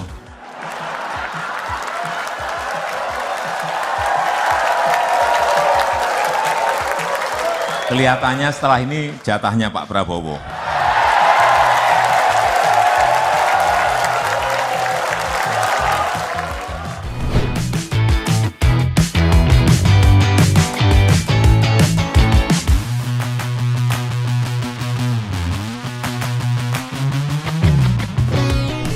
Pemimpin ke depan seperti Pak Ganjar Pranowo, yang paling penting itu memang nyali itu nomor 1, berani itu nomor 1, berani dan punya nyali.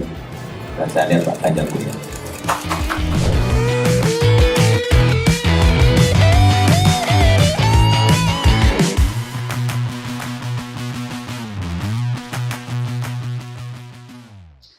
Pak Prabowo. Tapi Presiden Jokowi kerap juga menunjukkan dukungan kepada Ganjar Pranowo. Bapak merasa diduakan tidak, Pak? Tadi saya katakan ya, jadi seorang pemimpin nasional kan dia punya banyak pertimbangan, ya dia harus menjaga keseimbangan, dia harus menjaga stabilitas dan sebagainya. Saya kira wajar itu. Sesuatu yang wajar. Ya. Jadi Bapak tidak mau terlalu GR juga bahwa Pak Jokowi memang hanya cinta mati dengan Prabowo Subianto. Saya tidak mau GR. Saya menunggu lanjutan jawaban, Pak. Tidak mau GR. Saya tidak mau GR. Tapi Kalau berharap boleh kan? berharap. Nah, Ya, apa ada larangan berharap? tidak ada larangan, Pak. Ya, oke. Jadi Jadi berharap boleh kan? berharap tapi tidak Ya, GR. saya berharap Anda dukung saya. Tapi Berharap boleh kan? tapi ada tapinya, tidak boleh GR, begitu ya, Tidak Pak? boleh GR. Tidak boleh GR. Tidak boleh GR. Apa yang akan Bapak tawarkan untuk basis pendukung Jokowi, Pak Prabowo? Apa kebaruan dari Prabowo? Apakah semuanya hanya akan melanjutkan, tapi akan ada hal-hal yang baru dari Prabowo Subianto? Begini ya, nation building. Nation building ini proses yang kalau dikatakan lama-lama, kalau dikatakan sebentar-sebentar. Tiongkok, dia berhasil menghilangkan kemiskinan dalam satu generasi. 40 tahun. Satu generasi itu adalah 40 tahun. Ya. Ada berapa presiden Tiongkok? Berapa Perdana Menteri Tiongkok dalam 40 tahun itu? Jadi kalau dilihat, kerangka 40 tahun lama. Tapi kalau dibandingkan dengan sejarah Tiongkok yang ribuan tahun, sekejap. Jadi, yang saya tawarkan, satu, melanjutkan program-program yang strategis yang menuju kepada nation building, kepada Indonesia makmur. Indonesia maju, artinya Indonesia makmur. Itu kan perjuangan beliau. Itu yang beliau inginkan. Dan itu yang beliau katakan, makanya beliau keluar dengan sikap hilirisasi. Bahan-bahan kita sudah cukup. Kita tidak mau lagi menjual kekayaan alam kita sebagai bahan mentah. Tidak mau lagi. Kita mau pengolahan diolah di Indonesia. Kita mau bahan-bahan itu diolah di Indonesia sehingga kekayaan itu value add, nilai tambahnya itu dinikmati oleh rakyat Indonesia. Itu yang kita mau. Dan Mbak Najwa, luar biasa kadang-kadang ya, nilai tambahnya itu bisa 20 kali, 30 kali, 100 kali daripada kalau kita jual gelondongan. Luar biasa. Ya, nikel waktu kita jual bahan mentah, katakanlah penerimaan negara itu $1 miliar, kurang lebih, ya, 13 triliun. Setelah hilirisasi naik 20 kali, 30, 25 kali. Bayangkan, ini yang sangat penting. Ini baru nikel. Belum boksit. Boksit itu bahan baku alumina. Alumina kalau diolah menjadi aluminium. Aluminium bahan untuk TV, bahan motor, bahan mobil, bahan pesawat terbang, bahan komputer. Bayangkan, selama ini boksit kita jual mentah. Tapi kita beli mobil dari luar. Kita beli pesawat terbang dari luar. Kita beli televisi dari luar. Bayangkan kalau nanti boksit ini kita olah di Indonesia. Kita bisa punya mobil, komputer, televisi buatan Indonesia sendiri. Ini yang kita inginkan. Ini yang kita inginkan. Jadi itu strategis. Jadi saya sependapat, saya akan laksanakan ini. Nah, bahwa ada kekurangan, masa tidak ada kekurangan? Ya ini yang kita perbaiki, ya kan? Kekurangan tadi birokrasi, ya kan? Yang kurang disiplin, ya kan? Ini harus kita cari jalan keluarnya, ya kan? Pak Prabowo, boleh saya minta tanggapan Bapak atas 2 nama yang saat ini juga sudah menyatakan diri siap maju di Pilpres 2024. Ganjar Pranowo dan Anies Baswedan. Yang ini dulu, Pak.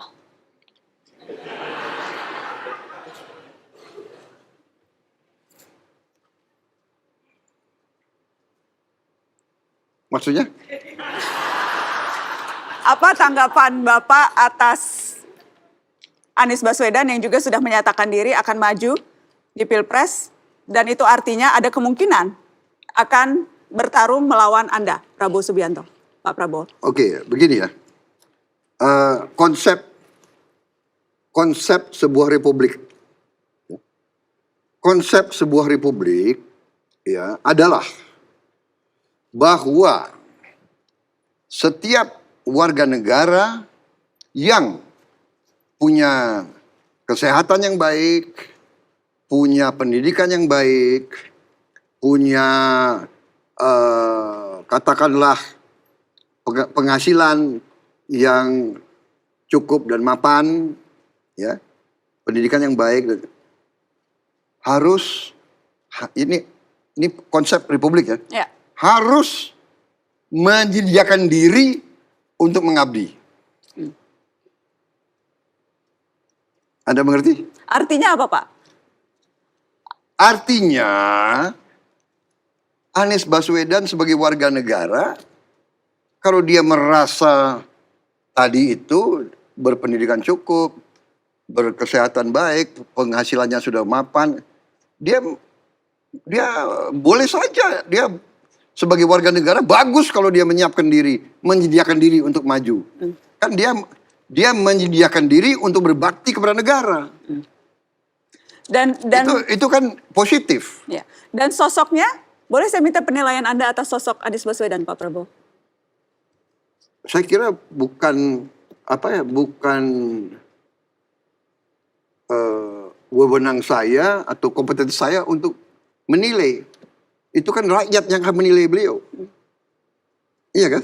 Kalau saya pun menyiapkan diri atau menyediakan diri untuk maju, kan berarti saya ini kontestan beliau.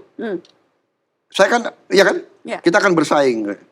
Masa Anda minta saya nilai beliau? Kalau gitu diksinya saya ganti, Pak. Saya masih usaha nih, Pak. Saya masih usaha. Kalau begitu bukan menilai, Pak. Saya ganti pertanyaannya, bukan menilai. Yang bener aja. Aduh, ini. Saya ganti pertanyaannya, Pak. Ini Mbak Najwa ini memang aduh. Saya boleh dong, Pak, saya usaha. Boleh. Boleh. Gue menangkis juga boleh dong. Boleh, Pak, boleh. Karena kan dulu Bapak mendukung ini ketika menjadi gubernur. Jadi bahkan komentar singkat saja menurut Bapak tidak ada tentang sosok ini, Pak? Ya, tadi kan sudah komentar cukup panjang saya. Kalau gitu saya ganti fotonya ya, Pak. Boleh saya ganti foto? Boleh dikeluarkan foto yang ini? Ya.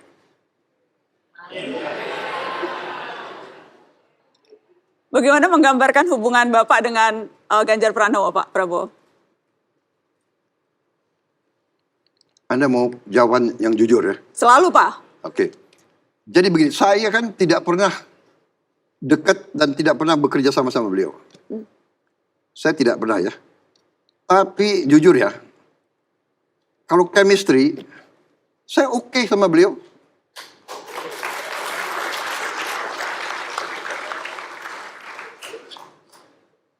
Orangnya, orangnya easy to get along with. Saya oke, saya bisa bergaul sama beliau. Dan ya, saya kira dia orang yang baik, hati yang baik, niatnya baik. Pak Prabowo. Tadinya aku berharap sebetulnya saya bersama beliau tadinya.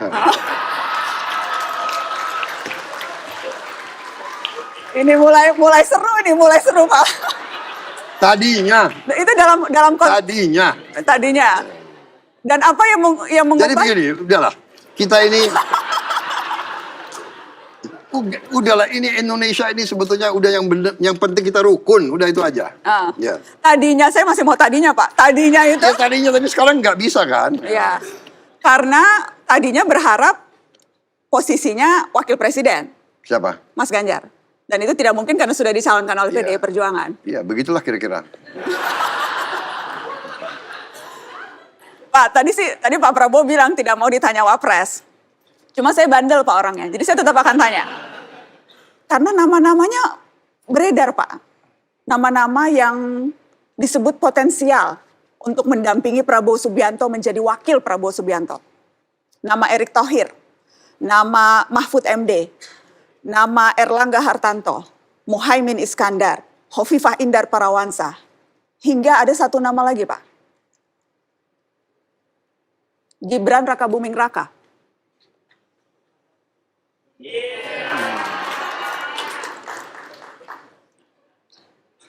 Kalau menurut Mbak Najwa, siapa yang paling cocok?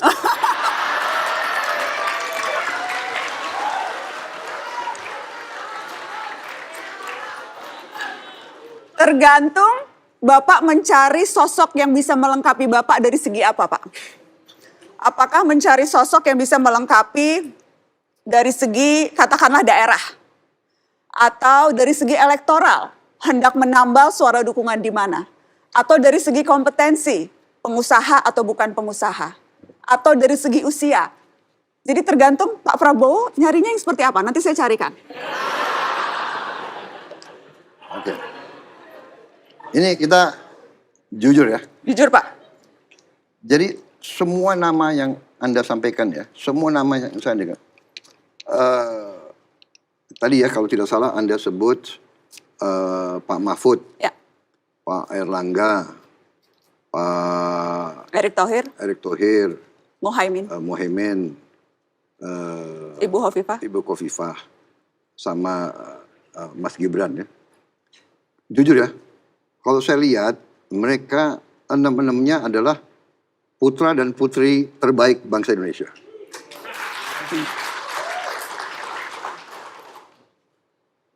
Masing-masing di bidangnya, masing-masing dengan latar belakang masing-masing, masing-masing dengan usia masing-masing. Ya inilah proses demokrasi kan. Tersaring dari sekian, akhirnya Anda sendiri yang ajukan 6 nama. Dan itu yang ada. Jadi saya lihat, I can work with all of them. Saya bisa bekerja dengan semua. Pak, nama Siapa tahu kalau nanti ujungnya Ganjar mau jadi wakil saya, kita pertimbangkan. Siapa tahu. Tapi gini, gak ada masalah. Gak ada masalah kita bersaing dengan baik. Kita bersaing dengan baik, kita bersaing dengan sejuk. Udahlah, pertahankan tradisi demokrasi Indonesia. Demokrasi santun, demokrasi penuh kekeluargaan, demokrasi yang tidak ada kebencian. Pak, saya mau bahas sedikit saja nama yang saya sebut terakhir. Gibran Rakabuming Raka, putra Presiden Jokowi. Ya. Nama itu muncul, apakah itu secara serius dipertimbangkan? Atau karena ini akan dengan sendirinya membuat banyak pertanyaan soal nilai-nilai demokrasi di negeri ini, itu tidak masuk perhitungan Anda, Pak Prabowo? Tentunya termasuk dong. Semua harus kita perhitungkan. Ya, jadi pertama ya, sekarang ada alat perhitungan ya, antara lain survei dan polling. Survei dan polling ada yang objektif dan ada yang tidak objektif, ya kan? Survei dan polling bisa dijadikan alat kampanye. Berarti tidak objektif. Karena kita pakai untuk menaikin kita. Tapi kalau kita mau ambil keputusan, kita kadang-kadang kita bikin survei yang kita minta, tolong kasih tahu saya keadaan sebenarnya. Keadaan sebenarnya. Ya. Di kalangan rakyat, si A bagaimana, si B bagaimana, si C dan sebagainya. Jadi itu pertimbangan. Kita namanya demokrasi. Tapi pertimbangan itu tidak seharusnya hanya soal elektoral kan Pak Prabowo? Ini demokrasi, Mbak. Demokrasi dilaksanakan dengan elektoral. Benar nggak? Jadi Anda bisa bayangkan, di banyak negara, ya kan? Di India, contoh, banyak yang dipilih bintang film, ya, penyanyi dan jadi ini elektoral bagaimana? One man, one vote yang dikendaki rakyat itu harus kita perhatikan, kita dengar. Jadi mau anak presiden, mau bukan presiden, mau anak siapapun, kita harus pertimbangkan kehendak rakyat. Jadi ada kemungkinan menjadi calon wakil presiden Anda, Pak, anak presiden saat ini? Ya, Anda sendiri yang sampaikan nama itu. Sebagai Anda pancingan. yang sampaikan kan? Sebagai pancingan, Pak. Anda sampaikan kan? Sebagai pancingan. Ya, berarti Anda mengakui ada kemungkinan kan? Karena Pak, Kalau Karena, Pak, di Mahkamah Konstitusi- kalau gue nggak jadi presiden, gue bikin juga ya mata bowo gitu. jangan mata dong, Pak. Boleh nggak? Boleh, Gue ada bakat nggak? jangan mata tapi tangan aja karena Bapak kan luas bisa menari jaipong. Jadi tangan bawa saja. Tapi gue ada bakat ya. Eh, Ada nggak? Gue ada bakat. Ya nggak? boleh lah, Pak. Boleh. Pak, kenapa saya tanyakan? Karena sekarang kan lagi ada Gue upaya. lagi belajar nih. Ya, nanti Gue saya lagi belajar nih. Boleh, Bapak punya bakat. Pak, kenapa saya tanyakan, Pak? Di Mahkamah Konstitusi sekarang sedang ada upaya untuk mengubah undang-undang yang mengatur soal usia atau batas usia calon wakil presiden. Jadi, saya bertanya itu karena ada upaya legal konstitusional yang sedang diusahakan oleh sejumlah pihak Ya. untuk memungkinkan Gibran Rakabuming Raka masuk dalam kontestasi. Jadi konteks saya bertanya didorong karena ada presiden itu, Pak Prabowo. Ya. Dan Anda sudah menjawab. Ya. Baik. Ya. Kalau begitu saya mau pindah ke bagian akhir dari perbincangan ini, Pak. Bukan soal mata bowo, Pak. Tapi soal yang ini. Sisi lain, Prabowo Subianto. Ada cuplikannya yang berikut ini. Comfort food, Pak Prabowo, sweet ya, Pak? Antara lain ya. Indomie itu comfort food juga. Sama aja ternyata nih. Indomie. Pakai telur ya, Pak? Enggak. Pakai telur dong Lengkap ya? digoreng. Iya dong. Pak Prabowo kalau makan bubur diaduk apa dipisah? Penting ini, Pak. Harus diketahui publik. Saya maksudnya bubur.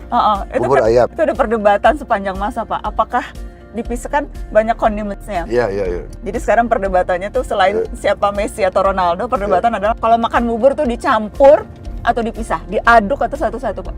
Kalau Bapak? Ya diaduk dong. Wah, udah bener ini. Dengerin tuh, Pak Prabowo aja diaduk. Makanya gue suka nggak habis pikir deh orang makan bubur dipisah tuh. Diaduk gimana kok dipisah? Iya kan? Iya, Pak. Ya telur asinnya diaduk. Ya kecap, ya sambelnya dikit, ya kan? Hah? Iya, Pak. Enggak. Berambangnya.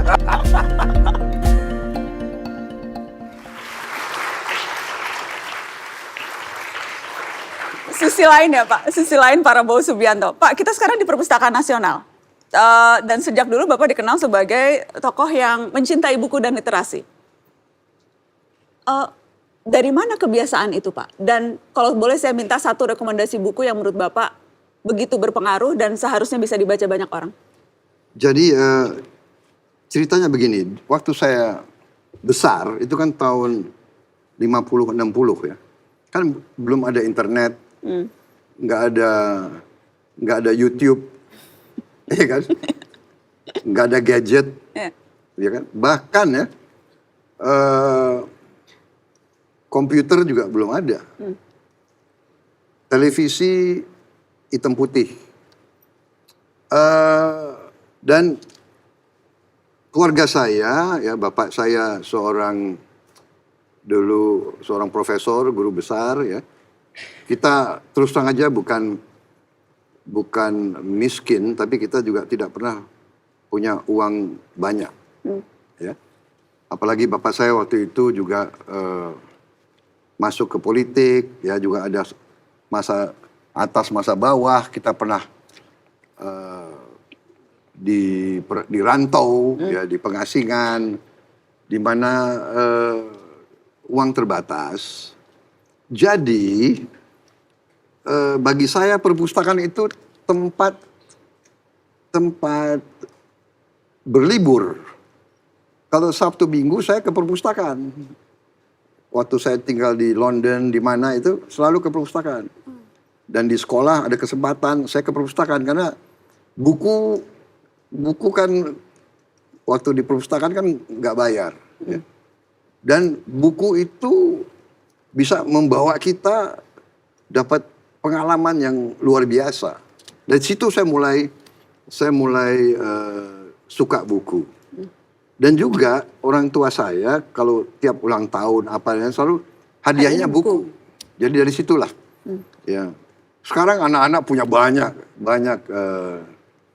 banyak sumber-sumber pengetahuan yang lain. Tapi dulu kita buku. Kita dulu kalau mau bikin karya-karya di sekolah dan sebagainya harus ke perpustakaan untuk riset dan sebagainya, ya kan?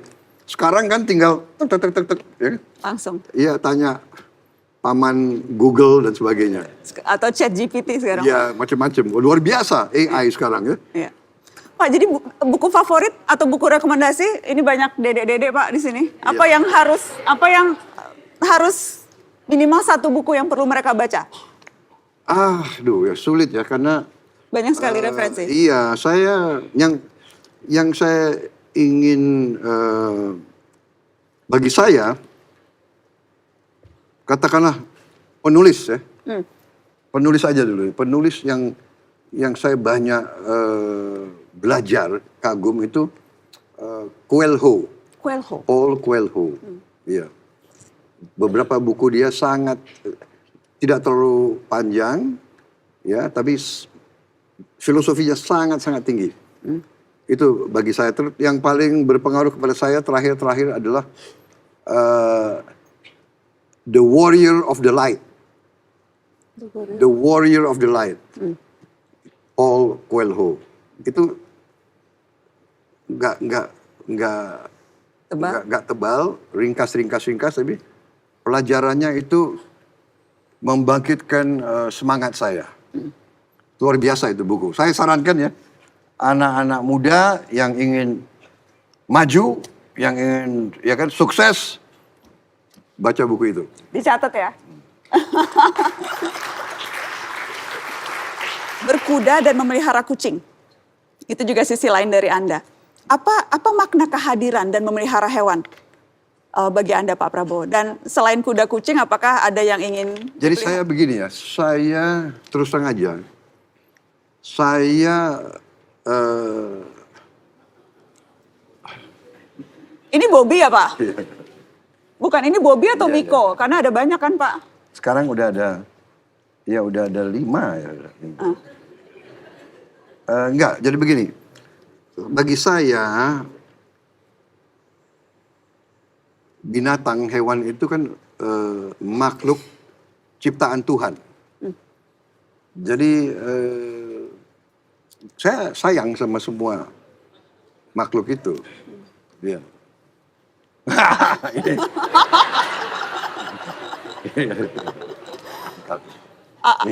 Anak bulu. Kalau bagi penggemar kucing Pak, yang jadi majikan bukan kita, mereka majikan kita Pak. Dan mereka yang, bukan aku yang cari mereka yang cari aku. Jadi itu beda ya Pak? Setelah ini mau memelihara yang lain? Kuda, saya punya banyak hewan. Ya. Macan mungkin Pak, kan Bapak suka macan Asia kan? Nggak ada macan, itu Nggak ada. Itu nggak tahu saya mitos dari mana itu. Iya kan macan Asia, jadi Pak perlu macan. Iya itu macan Asia itu analogi terhadap bangsa Indonesia kan. Oh iya. At one time kita dianggap macan Asia. Iya kan? Saya mau tunjukkan foto ini Pak Prabowo. Ini Pak. Apa yang akan Bapak katakan pada sosok ini Pak? Sosok Prabowo kecil. Apa mimpi Prabowo kecil ketika itu ya Pak? Dan apakah mimpi itu sudah terwujud? Dari dulu, terus terang ini saya jujur ya nih. Selalu jujur Pak. Saya terus terang aja saya akui, dari kecil saya selalu, waktu itu saya ingin jadi seorang tentara. Dan tentara itu saya ingin menjadi seorang panglima. Seorang panglima yang bisa membela bangsa dan rakyatnya. Itu memang mungkin karena suasana waktu saya kecil kan, ya di mana kisah-kisah heroism, tentunya kita juga baru merdeka, ya kan. Keluarga saya dulu keluarga pejuang semua, jadi kita dibesarkan dengan suatu suasana aroma perjuangan. ini makam pamanmu gugur di Tangerang, ini pamanmu satu lagi. Ini dulu saya dibesarkan seperti itu. Jadi saya pun ingin mengikuti jejak mereka. Saya ingin juga jadi seorang, dan itu saya kira tercapai. Saya jadi tentara, saya jadi kira-kira itu tercapai. Ini usia berapa ya kira-kira Anda, Pak Prabowo? Aduh, gimana? 12 tahun mungkin atau belum? Kira-kira gitu, 11-12. Kalau Anda bisa kembali ke masa lalu dan bicara dengan Prabowo usia 12 tahun, Pak. Ya. Adakah yang akan Bapak sampaikan? Harusnya kamu lebih rajin belajar.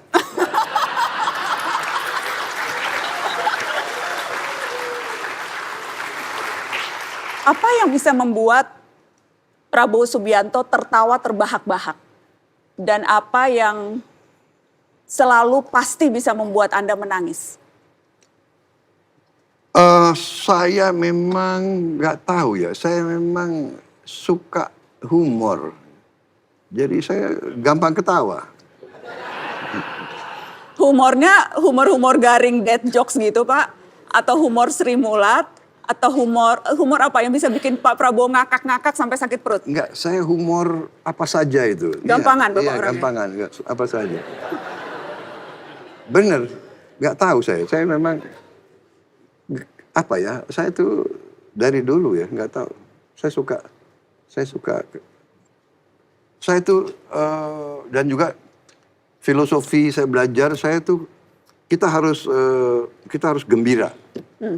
Saya dapat pelajaran dulu dari komandan-komandan saya. Dia mengatakan, Prabowo, orang berani itu gembira. Orang berani itu gembira. Ya kan? Kalau kamu sedih, kau masuk kamar aja, sedih sendiri. Ya kan? Karena kalau sedih, nggak ada orang lain yang bisa kau ajak sedih kan?